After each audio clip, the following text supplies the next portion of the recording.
Look in the mirror and ask yourself, what about my community excites me? Or what about my community disappoints me that I can improve?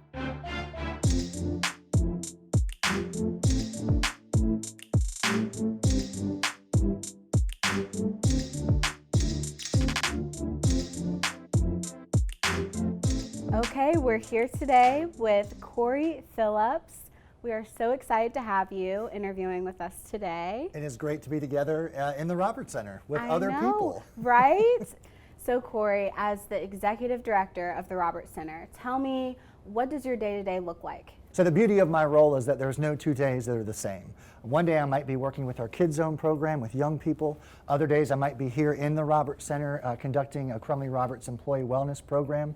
Other days I get to work with community leaders from across the spectrum, whether it's hospitals or schools or business leaders, awarding students with scholarships. Although we are in the physical embodiment of the Roberts Center, I get to go beyond these walls and work with community partners that share the same values as Crumley Roberts.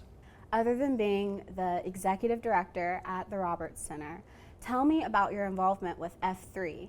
So F3 is an organization that actually started in Charlotte in 2011, came here to Greensboro in 2014. It is a volunteer, peer-led men's fitness group that actually is hidden within that realm is a personal and leadership development program.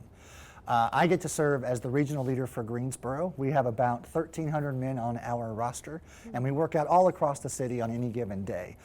The trick is, once you're in, we want to push you to be your best you and find a way to plug into your community so that you can be a servant leader. What are you guys doing as a group in the community? How are you helping our community? Sure. Well, one of the great byproducts is you leave a workout feeling really empowered, and you don't want to keep that to yourself. So we find any way to be of service. For example, getting people to register to vote. We have an active campaign right now to get people signed up to be a part of this election year. We have led blood drives. There have been men who have family members who have been saved by a transfusion, and they want to give back to the community by hosting their own blood drive. We also have a really special program right now that we are celebrating our 5th year anniversary, that we want to raise money to build a playground at a school that is underserved. Tell me more about the connection between F3 and the Roberts Center. So this is where the community dimension and the career dimension of my life get to blend. I had the opportunity to share the vision of push-ups for playgrounds. For every dollar we raise for this playground at Peck Elementary, we owe a push-up. I found myself motivated to talk about push-ups for playgrounds all the time.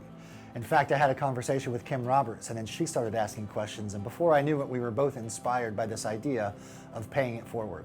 Fast forward to last December, and F3 Greensboro was awarded the No One Stands Alone Award from Crumley Roberts, which is in honor and memory of Ethan Parlaire. And the true power of a great community connection between F3 and the Roberts Center and Crumley Roberts is that we're not just going to leave this playground and walk away. We're actually going to start our 37th workout, and its purpose is to engage the community members and the neighbors around Peck Elementary so that we can plug these men into something that we have found, which is to be of service beyond ourselves. You mentioned that F3, you guys are going around the community, getting people registered to vote. I know that's a really big deal. This is a weird time. It's a very tense time socially, politically. How is that affecting F3? We're certainly not immune from the political environment. We are a group of opinionated people that come together each morning, but we're bound by our credo, which is to leave no man behind and leave no man how you found him. Physically, that means showing up at 5:30 and pushing yourself to the limit and bringing other men alongside of you so that you leave a better version of yourself as you start your day. To fast forward that and to play it into the political spectrum, we have found that this allows us to come together, have a discussion. We may disagree with one another, but we're not going to be disagreeable towards one another.